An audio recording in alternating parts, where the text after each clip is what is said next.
Hey you guys, so let me take off my glasses of course. Today we're going to do a K-pop history reaction video. Yeah, there we go. A K-pop history reaction video.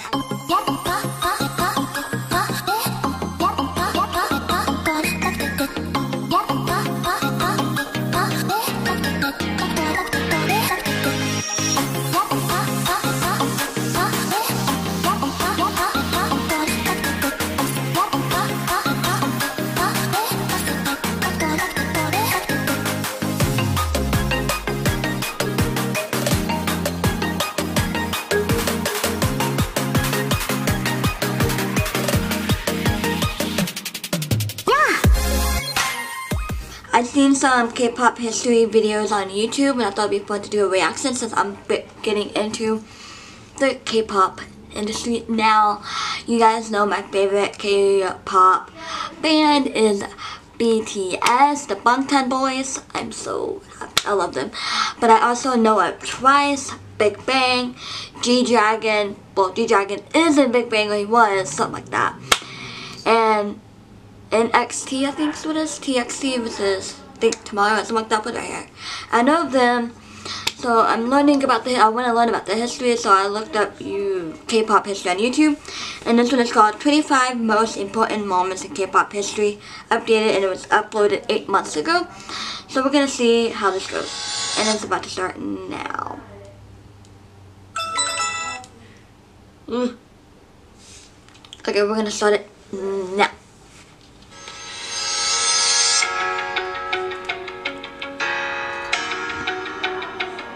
I hope all this is accurate too. Let me know in the comments. Updated 25 moments. Korean popular music, otherwise known as K-pop, began its journey just over 2 decades ago and has become a global phenomenon in the last 10 years, becoming the leading factor in what's known as the Hallyu or Korean wave, the spread of Korean culture across the world. Hello everyone, my name is Derek, otherwise known as Dare to Be, and I'm here redoing this old video of mine to update this video to today's latest moments, as well as touch on things that elaborate on certain moments in K-pop history. In this video special, I'm going to discuss the pivotal and monumental moments in the history of K-pop that has allowed it to become a powerful music genre that it is today. Please keep in mind that this video is not meant to be a video to highlight every single achievement or award given across history. I want you to ask yourself, did this moment change K-pop history going forward? Did it make an impact, or was it an achievement only reflected on the artist's career? Please keep that in mind about how important it was for K-pop going forward as an industry. Lee Soo-man, Happiness, 1993 performance. In the 1970s, Lee Soo-man, the founder of now SM Entertainment, was a famous musician in Korea. He had famous songs like Happiness and One Piece of a Dream. He eventually formed a metal band, Lee Soo-man and 365 Days in Korea. But at the time, the government heavily censored media, and thus his vision of the band was greatly watered down and success was greatly hindered. He left Korea in the 1980s to move to the United States to study his first passion in the field of robotics and engineering at California State University. While there, he saw popular acts like Michael Jackson, Cyndi Lauper, and Madonna hit it big in the US popular music industry as well as the MTV revolution at the time. He saw the choreography, artistry, and what worked in the Western market. It was during this time he felt he had a formula to create the music to bypass the Korean government's censorship and make something for the audience in his home country. Back in the 1980s, Korea lacked the ability to export its popular culture, let alone not even having an industry worth promoting internationally. A pivotal moment for Korea was the 1988 hosting of the Olympics, where the government removed the restraints on foreign travel. This dimly allowed the country to become more exposed to the outside world and to learn more of the global music trends. Political freedoms were mirrored by musical experimentation, and musicians began to realize that they had to attempt to be distinct if they were to succeed in gaining an audience. More and more musicians appropriated those musical styles. It was not long after the Olympics that domestic production of Korean cultural products started to grow. Profits and nationalistic pride rose, and Korean consumers began to take part in their culture in ways that they never did before.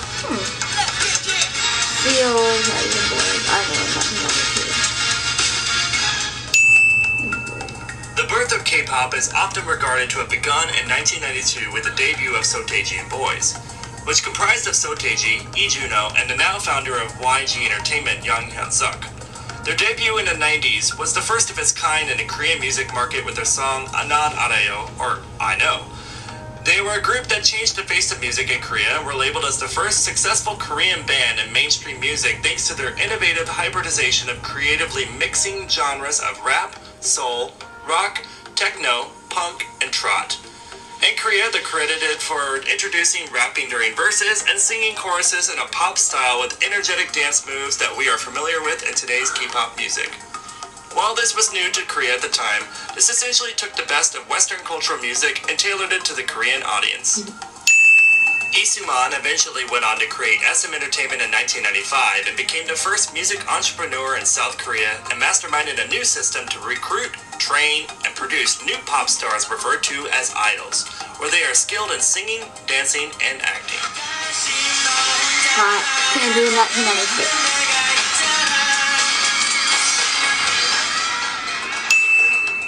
SM's first group to debut under the new company was HOT in 1996. They are regarded as the first idol boy group under the formula and vision that Lee Soo-man developed.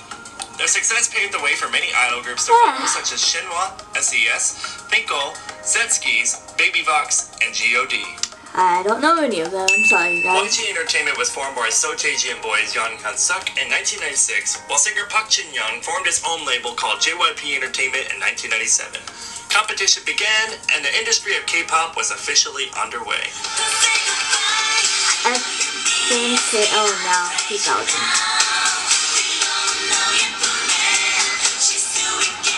By the 21st century, K-pop was already in its second generation of artists, and by the early 2000s, physical sales in Korea had begun to decline and digital piracy had begun to rise, as Korea's legal digital sales market was not well established yet.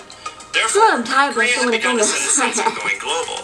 Even to this day, the United States and Japan currently rank as the #1 and 2 biggest music markets in the world. Korea, prior to 2013, wasn't even in the top 10, and so the country aspired to penetrate the most coveted markets to achieve an even greater return.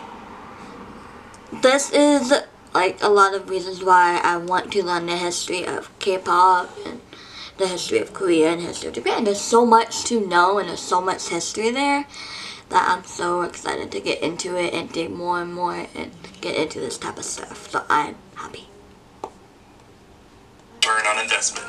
To put things into perspective, employing figures from 2000, South Korea's music industry accounted for $30 million US, while the US generated $14 billion US and Japan made $6.4 billion US. Therefore, South Korea was limited in its domestic market, so the K-pop industry sought to turn itself into an export market. I haven't seen any of the bands that I know of yet.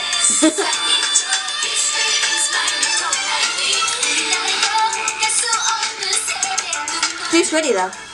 Shortly after seeing success with the first idol groups like HOT and Shinhwa, Lee Soo-man began to set his sights on the Japanese market and initiated what's called the BoA project.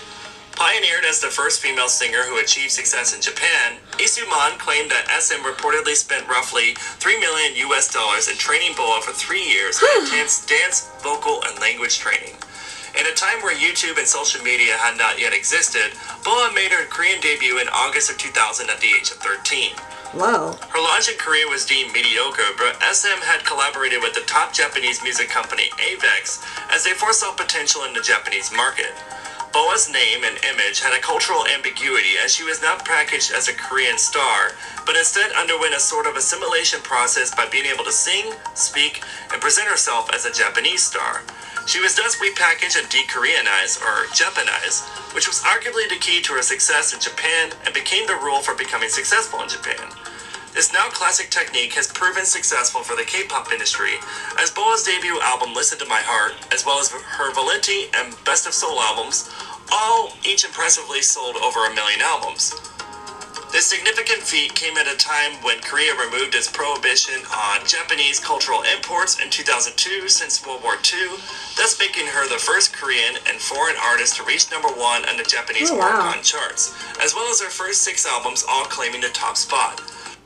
I want to look her up and like do react. I want to do reactions to the old K-pop and like the old, like the beginning K-pop and like the new K-pop, stuff like that. I want to do reactions to that for you guys. So sorry if I keep looking at my ring light instead of the actual lens.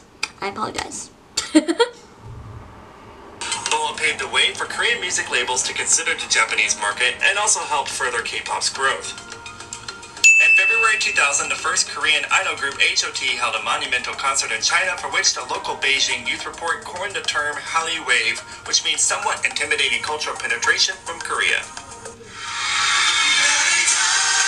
Rising Sun. In April 2005, inspired by BoA's success in Japan, SM's TVXQ set their sights on their very own Japanese debut with Stay With Me Tonight. The popularity steadily rose as they continued to climb the charts with each new single until they finally hit #1 on Japanese Oricon with Purple Line in 2008, making the group the first foreign male group or boy band to top the Japanese charts and second Korean artist after BoA to do so.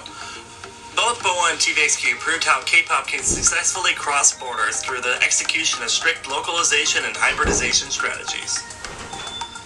And the fact that I managed to present this moment without even discussing Yoo Chun's infamous lyric of him touching himself on Purple Line is a huge success for myself.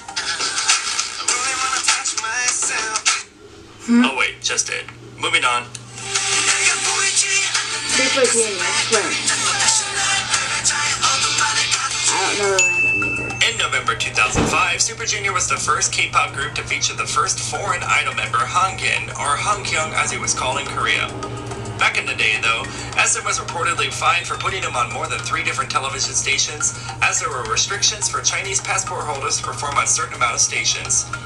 In doing so, Hangin was forced to wear a mask on stage during promotions until he was finally revealed to be a real member of the group, instead of the initially thought of as backup dancer, to which Heechul revealed to the public 3 months after their debut. Okay, so I had to pause because my camera ran out of memory. So we were at the Big Bang Live 2007. I know that group.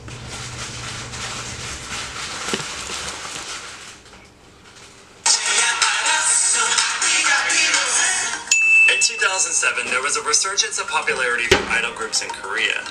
The surge was led by Wonder Girls and Big Bangs, whose hits Tell Me and Lies were 2 of the most popular songs of the year. I need to do reactions to Big Bang and G-Dragon and Shiny and Twice, so stay tuned for that eventually. While idol groups had never completely faded out, 2007 had become a turning point that drove idol groups to the forefront of Korea's mainstream music. Many of the groups that debuted and gained popularity in 2007 and the 2 years that followed would go on to become the most recognizable names in K-pop to this day, leading to what would be called K-pop's golden age. Big Bang's Lies also set a new precedent as one of the first idol-produced songs. Lies was massively successful and they broke the stereotype of factory-produced idol songs in the K-pop genre. It went on to win several prestigious awards like Song of the Year at some award shows in Korea, proving that idols can write and compose hit songs and can be more than just pretty-faced, flashy performers the K-pop industry was stereotypically known for. Simultaneously, K-pop's golden age was also partly influenced by the explosive popularity of K-dramas throughout the Asia-Pacific region. I love K-dramas. K-dramas from 2004's Full House to 2009's Boys Over Flowers and You're Beautiful, then to 2010. I just now started watching Boys Over Flowers because it's on Netflix, and oh my gosh, you guys, it's... And Secret Garden backed massively popular OSTs throughout Asia. The dramas, which starred several popular K-pop stars of today, went on to have soundtracks that outperformed K-pop for several years in a row. The huge success of K-dramas arguably helped make K-pop stars... Some of the people in Boys Over Flowers is in a band. I haven't looked that up. Oh my god, because I love those boys. And he looked that up, oh my god. Stars in a genre more recognizable in new markets throughout the 2000s. You know what? Wonder Girls Nobody 2008. Wonder Girls became the first K-pop act to go viral on YouTube with Nobody in late 2008 and early 2009. Ooh. Catchy English lyrics and easy-to-learn choreography captivated many across the world and helped make K-pop reach the Western shores. This success sparked a trend for more songs in 2009 to follow this formula. Super Junior's Sorry Sorry was the next song to go viral internationally as it sparked endless flash mobs and became one of the most viewed K-pop videos at the time. While Girls' Generation's G was the biggest K-pop song in Korea, as it too was another K-pop song with globally friendly lyrics and choreography. G would then go on to become the most viewed K-pop music video for several years and was the first K-pop girl group music video to hit 100 million views on YouTube. The massive success of G helped solidify it as the song of the decade by several news sources and labeled Girls' Generations as the nation's girl group. BoA, Eat You Up, 2008.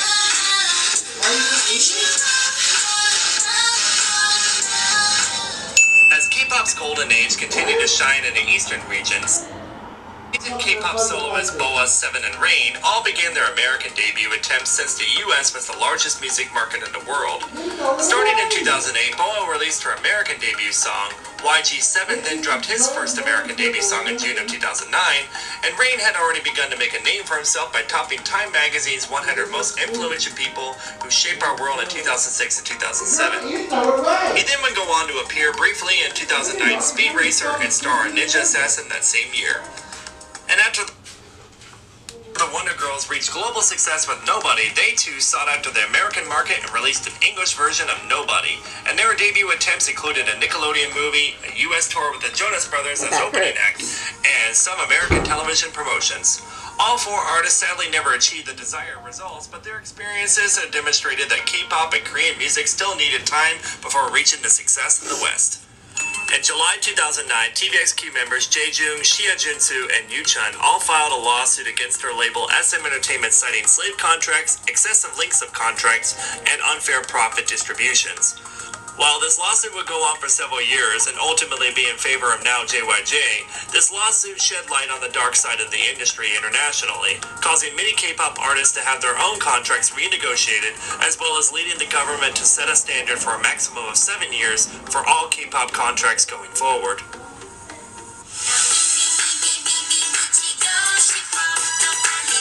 I don't know that group either. 2NE1's debut in 2009, initially labeled as the female counterpart to Big Bang, set a new standard on how K-pop girl groups were to be perceived. While they were technically not the first K-pop girl group to do girl crush or hip-hop concepts in the industry, they did manage to be branded as that style and upend what typical girl groups in K-pop were to be promoting themselves as. Following their debut, it was proven that girl groups could be successful without being quote-unquote girly. More companies became more willing to try this type of concept now because of 2NE1's influence. In K-pop's post-golden age, the power of K-pop steadily grew across the world, as the genre began to make a name for itself in new markets thanks to the growing digital age. As the fan base of K-pop became more globalized, they worked together in new ways to help the second-gen K-pop acts achieve new monumental records internationally. For example, Big Bang won the Best Worldwide Act for the Asia-Pacific region with 58 million votes at the MTV EMAs in 2011. While Girls' Generation won Video of the Year at the YouTube Music Awards in 2013. While these are just two examples, it just goes to show how far the K-pop fandom has grown over the years to become a formidable force in the music and the new era of social media to help beat out already popular Western acts in this day and age. And while these feats were only just a few years ago, K-pop continued to grow and grow even more. Oppa Gangnam Style. Oppa Gangnam Style. I know that one. Oppa Gangnam Style. In 2012, Gangnam Style put K-pop on a map in a way that no other song did. It was a song that forced YouTube to upgrade their view counter to accommodate numbers over 1 billion. And it is the most viewed K-pop video on YouTube, and was for several years the most viewed video of all time. People who were unaware of K-pop were definitely made aware of it after Psy went viral. At the time, everyone thought this song would be the watershed moment for K-pop to take off globally. The reaction to the rest of the non-Psy K-pop proved to be more lukewarm than expected, but it put the word K-pop into many more people's dictionaries and certainly contributed to widespread notoriety of K-pop as a genre. EXO, Growl, 2013. I don't know that group either, I'm sorry.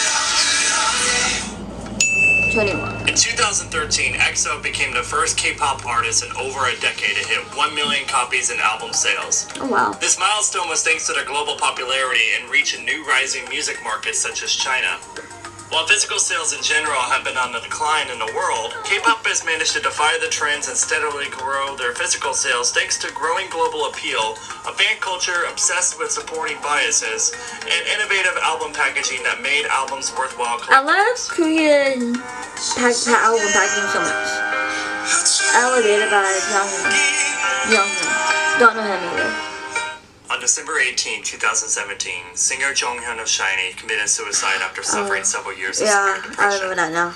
His death caused the K-pop community to stop and the rest of the world to take notice once again on the Rest in peace, love. You were so beautiful. Because I looked up into SHINee and stuff, and I watched like history videos, and I like him. He was really beautiful. And I'm sad. But I'm just now into SHINee and into K-pop. Because I wish I could have been into it when he was, you know, alive. But his legacy will live on, and his music will live on, and so will SHINee forever. I just kind of forgot his name because it hasn't been like a week or so since I looked into SHINee, and I just still can't remember the names. I just remember the band name, so please forgive me. I still pay my respects to him and his family and his loved ones. dark side of the K-pop industry. While it is too soon to tell if his death has sparked a change for companies to treat their artists better, and for Korea as a whole to accept and treat mental health properly, but one thing is for sure, he will never be forgotten, and as K-pop continues to grow, treatment of artists and mental and physical health of artists are sure to be in the spotlight. BTS, baby! DNA!